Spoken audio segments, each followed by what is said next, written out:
Hello everyone, my name is Dariel Archuleta and this is going to be the fourth installment of the Church of Reason.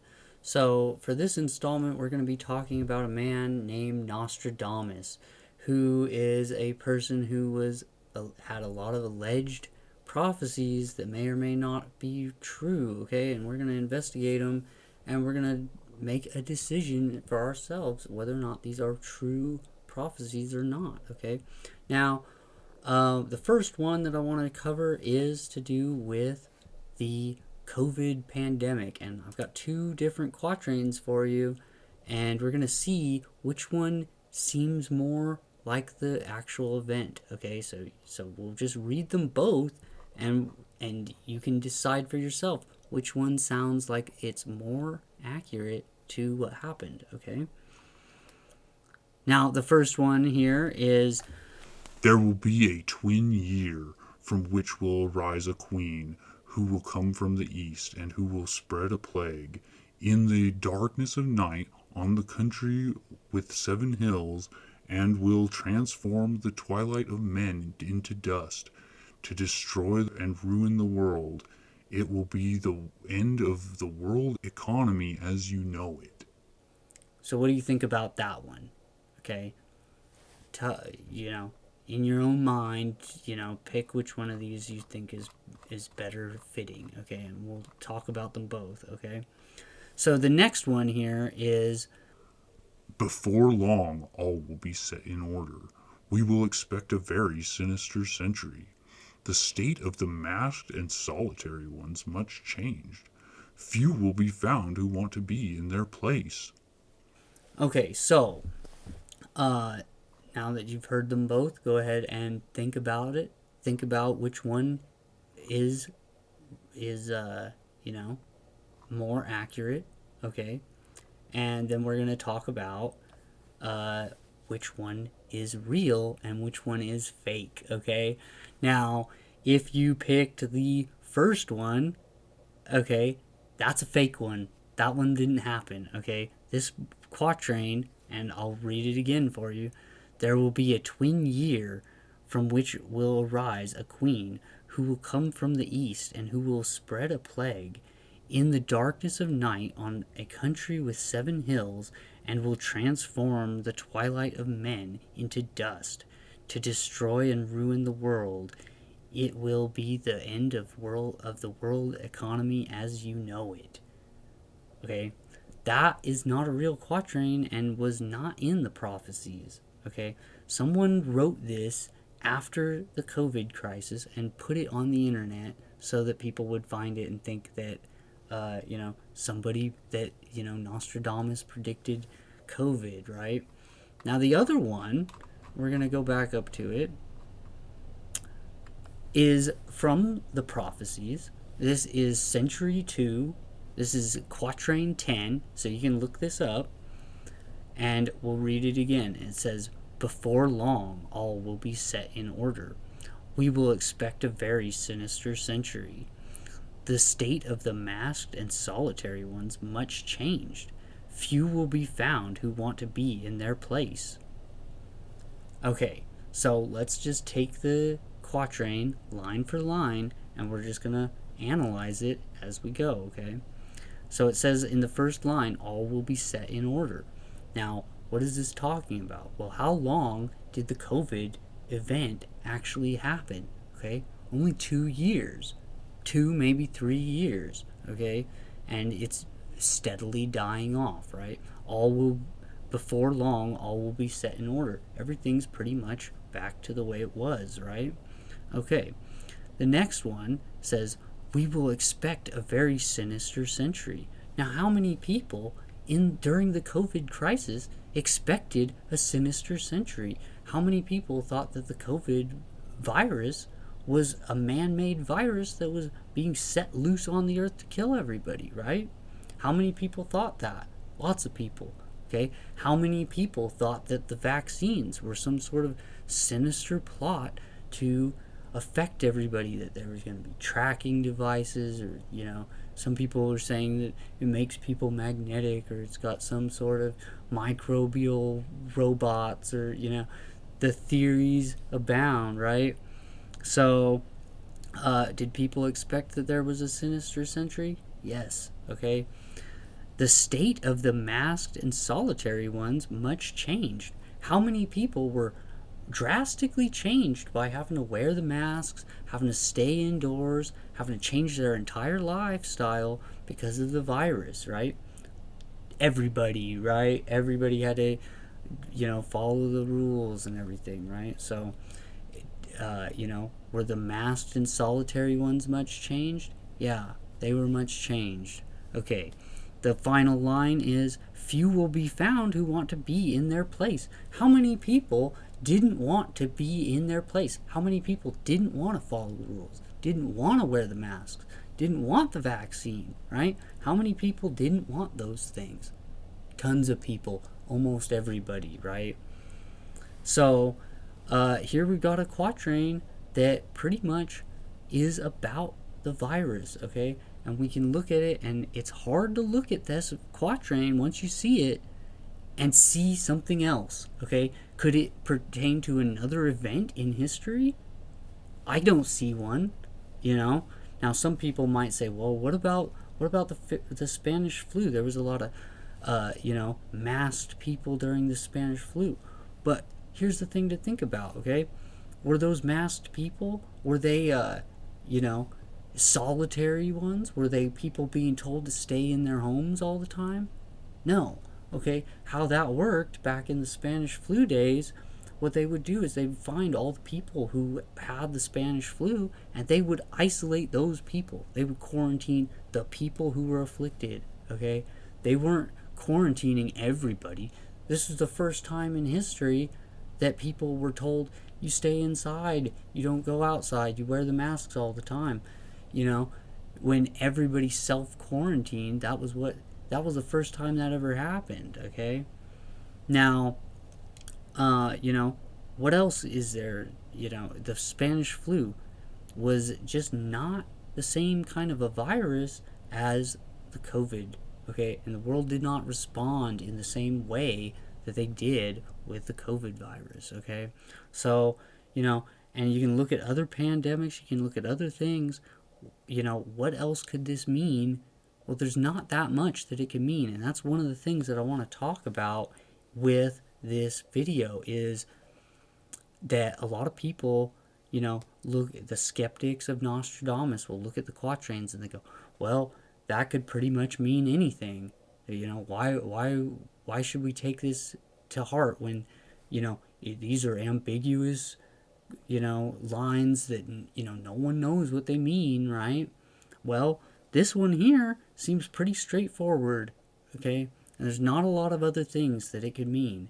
Now, one of the tricks to reading these things is that if you're finding an event and it doesn't match up exactly with what the quatrain says, it's the wrong event. It's just the wrong one, okay? So let's just look at another one just to give you an idea of this, okay? Okay, so here's another one for you, okay? So let's see what you think about this one, okay? And this one, I should say, has already been decoded by a lot of people who think they know what this one's talking about. And I just want to put it into question so that we can have a look and see what it actually means. Does this actually fit the event that people are talking about, okay? So let's take a look. And this one is Century 1, Quatrain 26, okay? And it says, The great man will be struck down in the day by a thunderbolt, an evil deed foretold by a bearer of a petition. According to the prediction, another falls at night time, conflict in Rheims and London, and pestilence in Tuscany. okay, so what a lot of people think is that this is a JFK assassination quatrain, okay? And they say, and they look to it, and this is basically how they read it, okay? They say the great man, who would be JFK, will be struck down in the day by a thunderbolt, which, he was shot in the head by a gun, okay? But, their interpretation is that basically the thunderbolt is the bullet, kind of, okay? That's a stretch, right? So anybody who's a skeptic can look at this and go, "Well, what do you mean about thunderbolt and bullet and great man's JFK? How do we know that, right? How do we know that that's what that means, right?" Okay, an evil deed. Was it an evil deed? Yeah. Okay, foretold by a bearer of a petition. Now, who's the bearer of a petition? Who foretold that JFK was going to get shot? It's not really adding up, is it? Okay, so let's see what else it says. According to the prediction, another falls at nighttime. Who fell at nighttime? Who's that supposed to be, right? Okay. Conflict in Reims and London and pestilence in Tuscany. Now, according to the piece that I read on this prediction, they say the part that says conflict at Reims and London is talking about how people responded to JFK getting shot after it happened. And people were shocked and people couldn't believe it, right? But what does that have to do with conflict at Reims and London? Okay, doesn't, was there a conflict there? Was there anybody, getting in an uproar about it? I didn't hear anything, okay? So what does that have to do with JFK, okay? So I started thinking about this one, and I started trying to do some research, trying to figure out if there was something else that this could have been a quatrain for. Does this better suit a different person in history, okay? So the way I started this one off is I just took the phrase, a great man will be struck down in the day by a thunderbolt. I just looked up great people who had been struck by lightning, okay? And you know who popped up? This guy, okay? James Otis Jr., okay? And he died in 1783, and he was killed by a thunderbolt. Now, here's where it gets crazy, okay? Because this guy, not only was he struck by a thunderbolt, okay, he foretold that he would be struck by a thunderbolt. He told his wife this, okay? He said that he believed that he would be struck by a thunderbolt when it was his time to die. That's what he said, okay? Now this guy, now it says, the great man. Was this guy a great man? He was the one that told people during the American Revolution that taxation without representation is tyranny, okay? So he's the person that said that, okay? Now, it says, foretold by the bearer of a petition. Did this guy have a petition? Oh, yeah, okay? They built a statue of him holding it, okay? So that's an indication that he's a man who was the bearer of a petition who foretold his own death by a thunderbolt, okay? Now, it gets really weird, right? Now, the next part, according to the prediction, another falls at nighttime. Now, this was where it started to go a little bit cold. I didn't see that, that he predicted somebody else would die, okay? So we don't know for sure if this actually fits James Otis, but we're still looking into it, okay? Now, conflict at Reims and London. What was going on in Reims and London, which Reims is a city in France, London is capital of Great Britain, right? Conflict there. What was going on when James Otis Jr. was telling people about taxation and representation and tyranny and all this stuff, right? What was happening then? Well, London and France were at war. They had a battle. They had a fight, and the French were taking the side of America. Like if you saw that movie, The Patriot, the French guy shows up and he's going to fight with the Americans to, overthrow the British, right? So, that's just an example, but that really happened, okay? The French helped the Americans gain their independence, okay? And so, was there conflict in London and Reims? Yeah, there was. Now, here's the other part, okay? And it says, pestilence in Tuscany. Was there pestilence in Tuscany at this time? Well, it was a little hard to find out, okay? Because basically when I was looking through the history of Tuscany, they talked about various times of pestilence. Now, the year 1783 didn't come up, but what was notable was that area was known for having pestilence all the way back from the Middle Ages to the Renaissance to the colonial period, even into the Industrial Revolution. The place had rats. Okay, tons and tons of rats would come in. So the fact that they didn't mention anything specifically about 1783 is not that surprising, because maybe they were just used to it. Maybe there's pestilence there for a long time. Okay, so not 100% sure that this is talking about James Otis, but I'd say I'm 95% sure, because what I know is that when we go into these things and we start looking, we're going to start uncovering more and more stuff. So the piece that's missing is, according to the prediction, another falls at nighttime. Now that line that says another falls at nighttime, all I'm going to have to do is find the guy who fell at night, okay?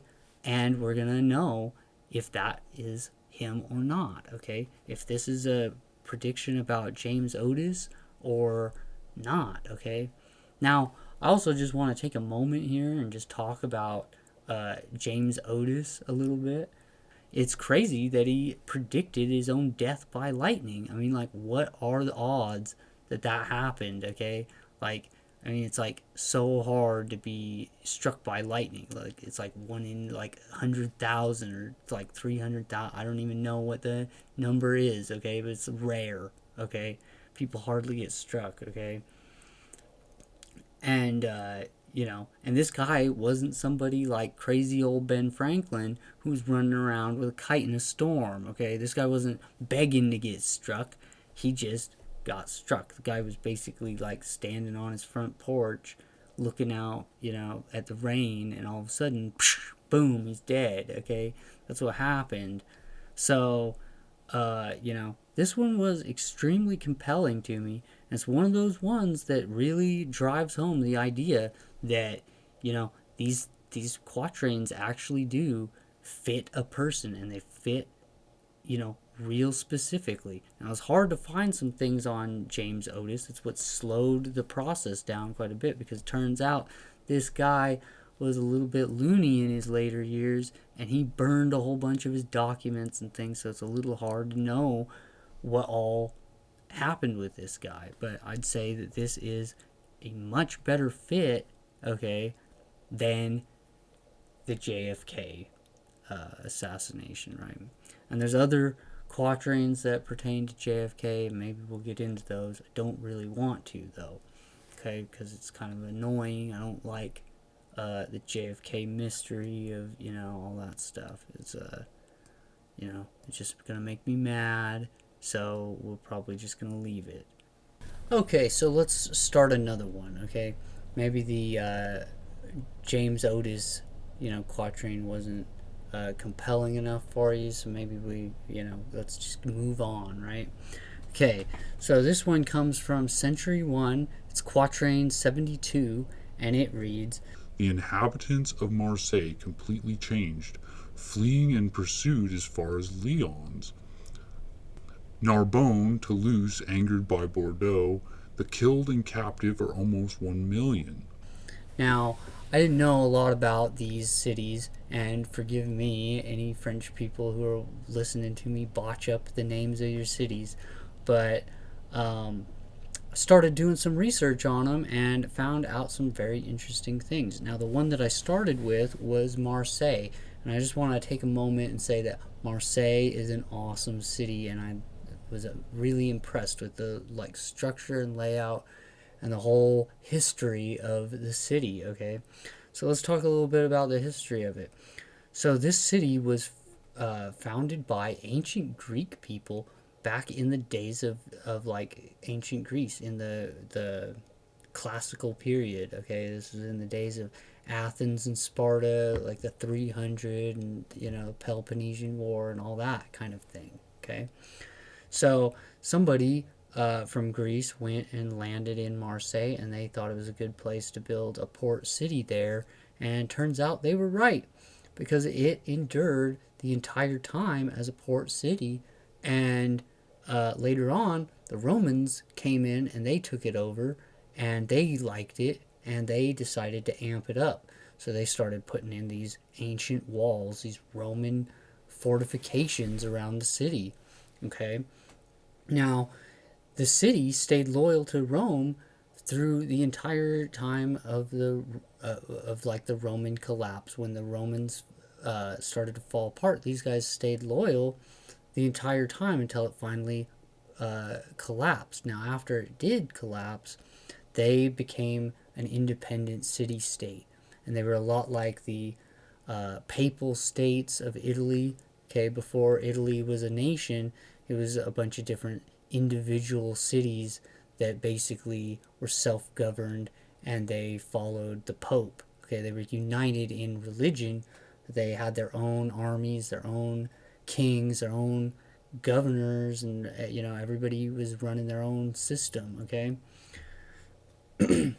so Marseille was like that. Okay, but eventually the French came and they wanted to take over the city. Well, the city at that point was okay with becoming a French city, and they had just a couple of rules that they wanted to be followed when they joined the French. Okay, and one of the rules was that they were going to stay loyal to the Catholic Church no matter what happened with the king. They were always going to side with the Catholic Church.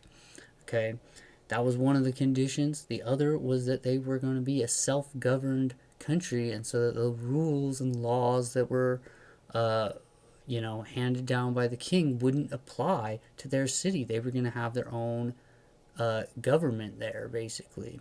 Okay, so that was the first. Those are the two conditions that they joined the French with. Okay, now it stayed that way for most of the Middle Ages. Okay, but in let's see. So what we're getting to here is an event called the Fronde. Okay, and this happened from 1648 to 1653. And then another source that I found said it was 1648 to 1660. Okay, so it was a different there's different accounts of how long this event lasted. Okay, but we're going to be talking about what happened during the Fronde. Okay, now what happened was there was basically the king decided that he was going to create what's called an absolute monarchy, where basically he's the extreme ruler. Basically, the lords were being diminished in their power. He wanted to collect taxes from these people, and basically, he wanted them to get in line and do what they're told. Back in the Middle Ages, a lot of times the lords and the kings could the lords could kind of gang up on the king and say, "Hey, we're not going to pay the tax," or whatever, right? So that's what basically happened. It's a lord's rebellion, okay, and that's where the lords of the land decided that they didn't want to do what the king said. Okay, trouble with this rebellion though was that each of the lords was a little bit, in it for themselves. They didn't really care about what happened to the other cities as long as they got what they wanted. So there was a lot of betrayal and backstabbing and things like that. Okay, so what happens next? Okay, we'll get to the third line of the quatrain here, where it says, Narbonne and Toulouse are angered by Bordeaux. Okay, now this is a little bit, it's a little bit hard to analyze. Okay, but basically the cities, Bordeaux was annexed by the king during the Fronde. I think it was one of the first cities that got taken over. It kind of basically like gave up from the rebellion, and that Narbonne and Toulouse were the other cities part of the rebellion, and they didn't like that Bordeaux, conceded the war. And each one was slowly taken out one by one. The king took his army there and just shut down the rebellion. Okay, now I couldn't find it because it says here at the bottom at the final line, it says the killed and captive are almost 1 million. Now I couldn't get any real numbers on this about how many people died during the Fronde or how many people were captive, but it's worth mentioning that a lot of times in these battles and things that they would tell you how many soldiers died and how many peasants, were killed or captured, they didn't really care so much about recording, you know, everybody. They just focused on, the battles and who was losing the army the most, right? So, um, now Marseille is the first one that's on the list, but it is actually the last city to be sieged. And this is an important thing to take home here, is that the city was self-governed for all that time. Okay, it says in the first line, it says the inhabitants of Marseille completely changed. Okay, well, what changed during the Fronde was that the king came and he sieged the walls, the ancient Roman walls that I was talking about earlier. He breached those, and he poured into the city, and he took away their rights. Okay, he basically uh, he eliminated the agreement that they had for all that time, for hundreds of years, really. Okay, he took it back. Okay, and the people, now it says, fleeing in pursuit as far as Lyons. Okay, now the people, now it doesn't say, I couldn't find anything that said the people fled to Lyons, but if you look on a map, you can see that Lyons is the nearest large city to Marseille. So it's not a stretch of the imagination to think that those people just ran from that city to that city. I mean, if you're in a horse and buggy days, if you're riding around on a horse, or if you have to walk the whole way, you're just going to go to the nearest big city, for protection and stuff, right?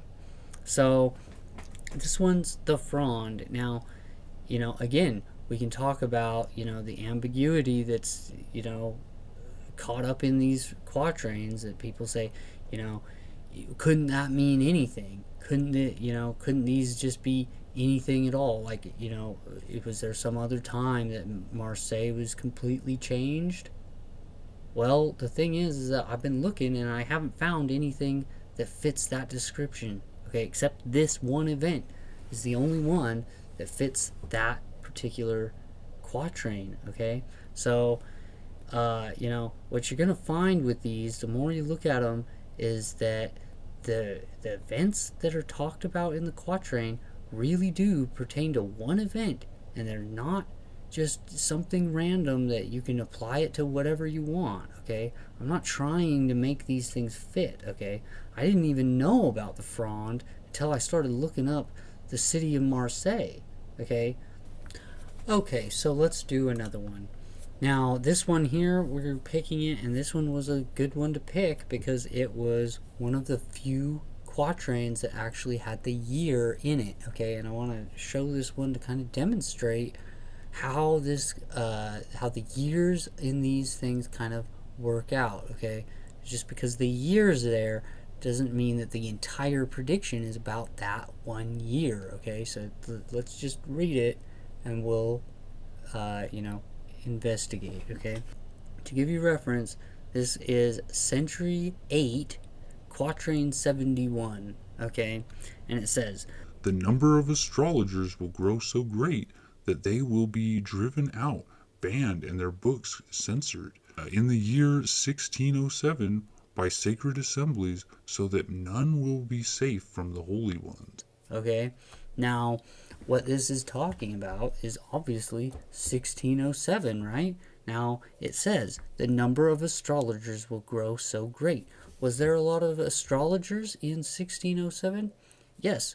And what was happening in 1607 was that people were starting to use these long telescopes. Okay, they weren't really telescopes. They were more like those, things that you'd see on like a pirate ship.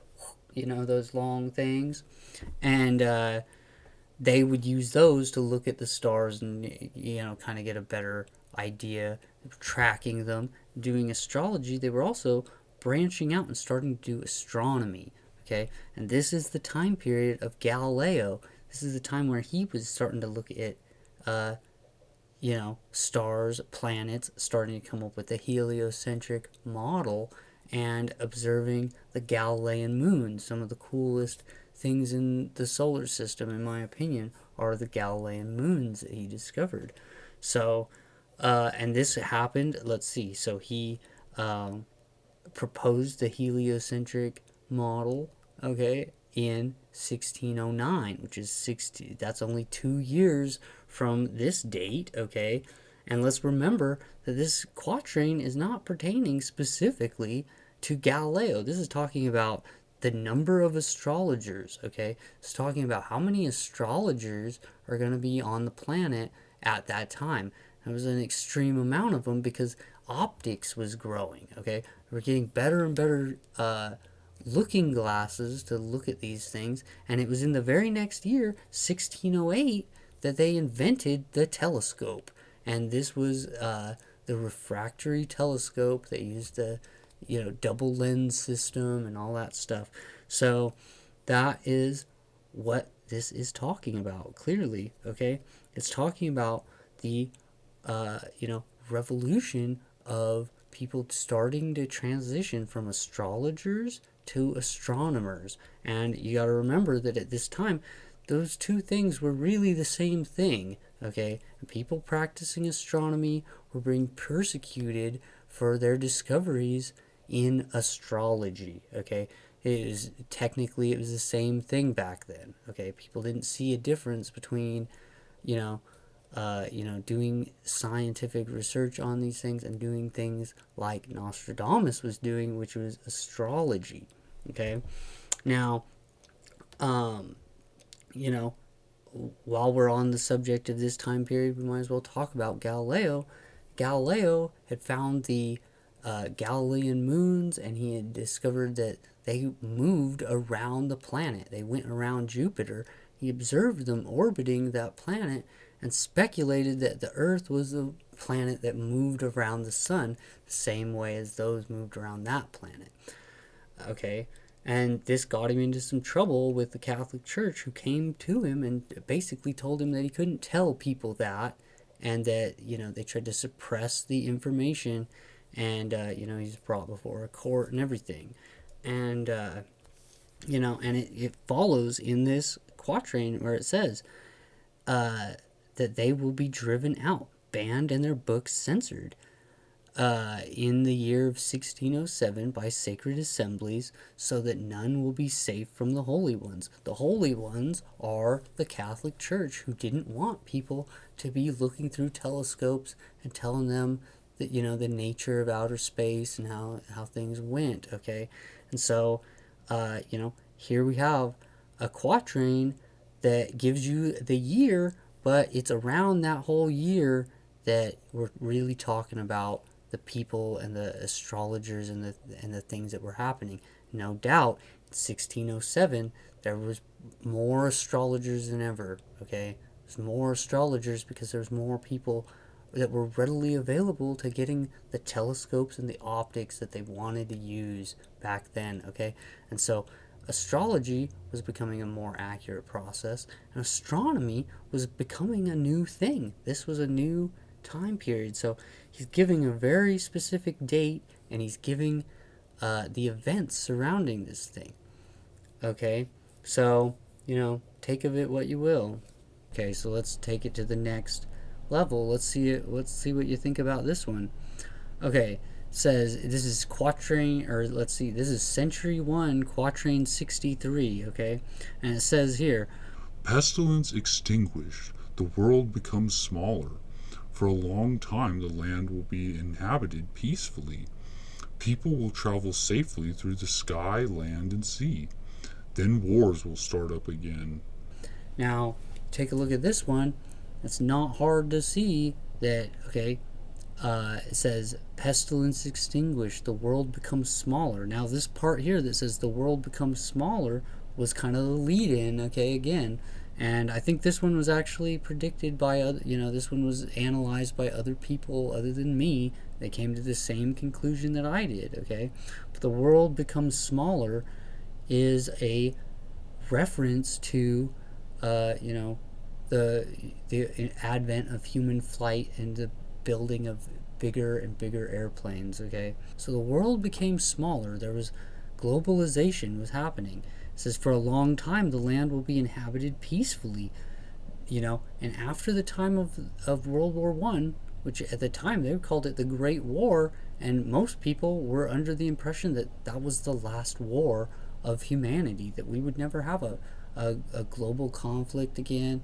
The idea of World War II was not in people's minds. Okay, people thought we're in an age of peace. Okay, and for a long time they were. Okay, now it also says here, people will travel safely through the sky, land, and sea. Then wars will start up again. Now, people were able to travel because of the fact that the war was over, because World War One had ended. People were able to travel from country to country with little trouble, because they were, it was cheaper to get there, it was easier to go, and people were, traveling all over the place. Now they, were building bigger and bigger ships, and the planes were getting larger, and people were starting to have passenger flights around the world, or around to other countries, flying across, from America to Europe to wherever, right? People were traveling more, okay? Now, and here's another point to bring up, okay? It says people will travel safely through the sky, land, and sea. So even if you're a skeptic of Nostradamus, even if you don't think any of these add up to anything, you're gonna have to admit that he, at the very least, predicted that people would fly in machines, okay? And there's other quatrains that pertain to human flight and different machines that people would use to fly, okay? So, even if you're skeptical, even up to now, the prediction of flight is a pretty big deal, okay? Once people started flying, it was just real. Nowadays you look up in the sky and you see 10 airplanes flying all different ways, and they're all different altitudes, they're all different sizes flying around. Nobody thinks anything of it, but prior to the invention of flight, it was a far-fetched notion that this was even possible, okay? And so for 1555 to be predicting things like people flying around, a lot of people back in the days of Nostradamus thought that he was a madman, thought that he was crazy, thought that all these quatrains were just total madness, okay? I'm getting off on a tangent here, but okay, so but the pestilence extinguished, the world becomes smaller. For a long time, the lands will be inhabited peacefully, and people will travel safely through the sky, land, and sea. Then wars will start up again. And now it says, then wars will start up again. Well, when World War II broke out, it was a global conflict with multiple fronts all over the planet, okay? It was a war that ranged everywhere. Now, is there another time period in history? Could you put this quatrain at a different point in history where it fits better? I don't think so. Okay, I don't think that this is gonna fit in other time periods. Okay, it's just not. It's not gonna go. Okay, and that's, I keep trying to bring this up, but this is where this ambiguity talk of Nostradamus, he just put these quatrains together, and they could mean anything. This one's pretty specific to a specific event. Okay, so let's move on. Okay, I want to do a couple of these, and we'll do another fake one. How about, okay, we're gonna do this one here. Okay, 2 steel birds will fall from the sky on the metropolis. The sky will burn at 45 degrees latitude. Fire approaches the great new city. Immediately, a huge scattered flame leaps up. Within months, rivers will flow with blood, and the undead will roam the earth for a little time. Now, this quatrain is supposed to go with the 9/11 terrorist attack, and if you look in the book of the prophecies, this quatrain never appears. There's a lot of different quatrains that were put out on the internet saying that they were 9/11 quatrains, that don't appear in the book. So you got to look out. A lot of times, what will happen is people will put different quatrains out just made up after the fact. Okay, this is one of the things that makes it easy for skeptics of Nostradamus to point these things out and go, oh look, he didn't really predict that. Oh look, he didn't really predict that. Well, of course he didn't predict it. These were made up quatrains by other people who made them up to fit the event after the event happened. This does extreme damage to the researching of Nostradamus. It causes a lot of people to think that something's true, and then when they find out that it's false, well, then you have a bunch of people who don't want to, they think it's all fake, they think nothing is true, you know. So you're going to want to, if you're doing research on Nostradamus, you're going to want to look at those kinds of things and see if they really are, if it really comes from the book or not, okay? Okay, let's talk about this next one. Now, this next one has to do with the years. The year is in the quatrain, just like the other one, okay? Now, this one here has been analyzed by other people, and some people have different theories about what it was supposed to mean, or how it was supposed to go, okay? But let's just read it, and we'll investigate, okay? So, it says Century 10. Okay, this is in Century 10. This is the 72nd quatrain. That's Quatrain 72. And this is what it says. The year 1999, 7th month, from the sky will come a great king of terror, to bring back to life the great king of the Mongols, before and after Mars to reign by good luck. Okay, now there's a lot to unpack in this thing, and I saw something on the internet that is talking about the king of the Mongols is Genghis Khan. So one of the theories was that in 1999 they're going to find the tomb of Genghis Khan and open it up. It's going to be like the Mummy, where like this ancient guy starts trying to take over the world or something, right?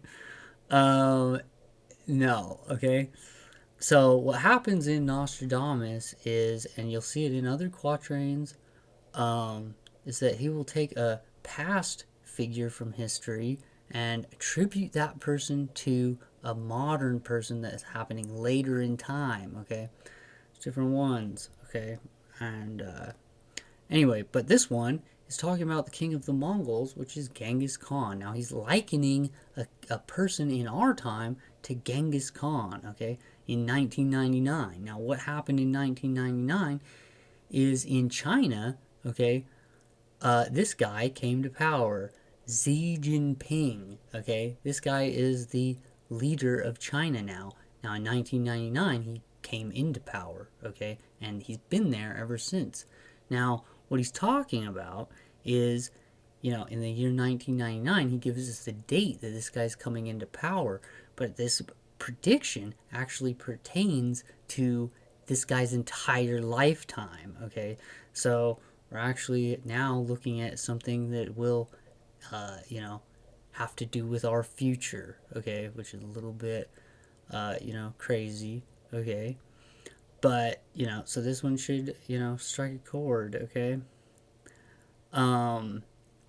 Okay, so it says King of Terror. Well, is Xi Jinping a king of terror? Well, to the United States he is. Uh, you know, I don't want to get into a bunch of like political global politics and stuff, but that's kind of the route we're going down here. Is this guy in China is doing some pretty terrible things, and he's trying to expand China. We're hearing about that he wants to maybe take over Taiwan. There's different talks of that he's getting more aggressive. I saw in the news. I think it was was it Kamala Harris? I think went to Taiwan, and there was a bunch of like threatening remarks coming from China or a little bit of, there's hostility going on there. Other things that happen are, China messing around with Australia, telling them about, you know, stay out of their airspace, acting aggressive. And so, we don't know what this guy's ultimate plan is, but, this quatrain seems to indicate that we're going to be seeing some acts of terror, some, expanding of China, in this guy's lifetime and even after. Okay. Now it says, before and after Mars to reign by good luck. Now, what do we know about Mars? Okay. Well, in astrology, Mars is the god of war. Okay. And that's in Greek mythology. That's in a lot of different religions of the past. Is that Mars is the god of war. Okay. It's been that way for a very long time. Okay.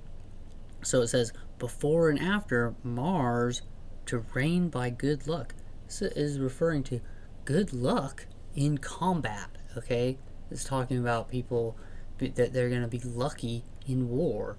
Now, in China, the Chinese government is going to, have an upper hand in world affairs. They're going to have a lot of success militarily, which is, coming from America, that's not a good thing. Okay, they don't like our form of government. They don't like us. Okay, so but we're in for some troubling times. Okay, but that's what this quatrain's about, and let's just talk about it. I mean, 1555 is when Nostradamus wrote these things. Now, I think in by the time it gets to this quatrain of century 10, it was 1557, or I don't know what time it was, but anyway, he wrote it back then. And we're talking almost 500 years later, and we got a prediction about China being a dominant force. Okay, we're talking about somebody coming out of China.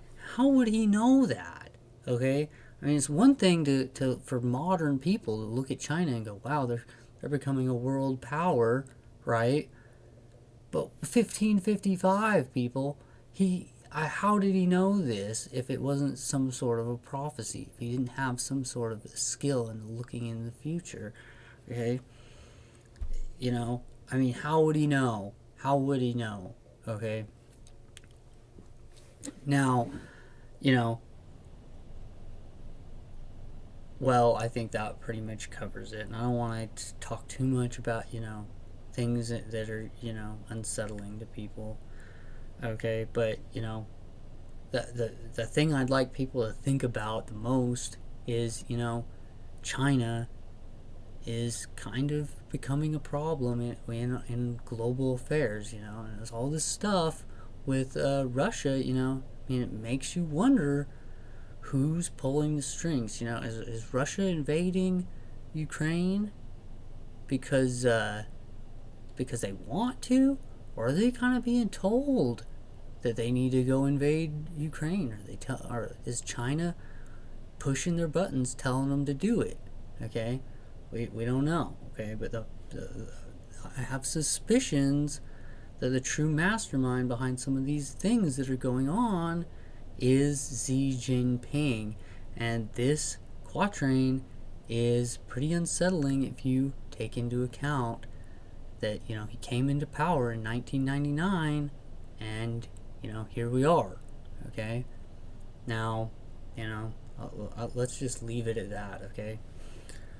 Okay, so we're starting to wrap up this video, and we're, there's a lot more Nostradamus quatrains that have been analyzed by other people, and things like the French Revolution, Napoleon Bonaparte, things that happened in World War II, okay, things like that. And I don't want to go into all of those because they've been extensively talked about on other videos, and a lot of people already know those ones. And one thing that's going to come up in this is, people, the skeptics of Nostradamus are going to say, well, like I see that you're doing the analytics of these quatrains. I see that you're, drawing conclusions, you're making connections with past events and stuff, or even, with the 1999 thing, looking at it going, oh, look at how this, connects up with modern times. And, one of the big things that they bring up is that you can't predict the future using the quatrains. Nobody's ever been able to predict what's going to happen next in advance. You can't draw conclusions about the future until after. It's only in retrospect that you go find these things and you make the connections, right? Or can you predict the future with them? Okay, well that is what the next video is going to be about, is predicting the future using the quatrains, okay? Now, until then, I'll see you.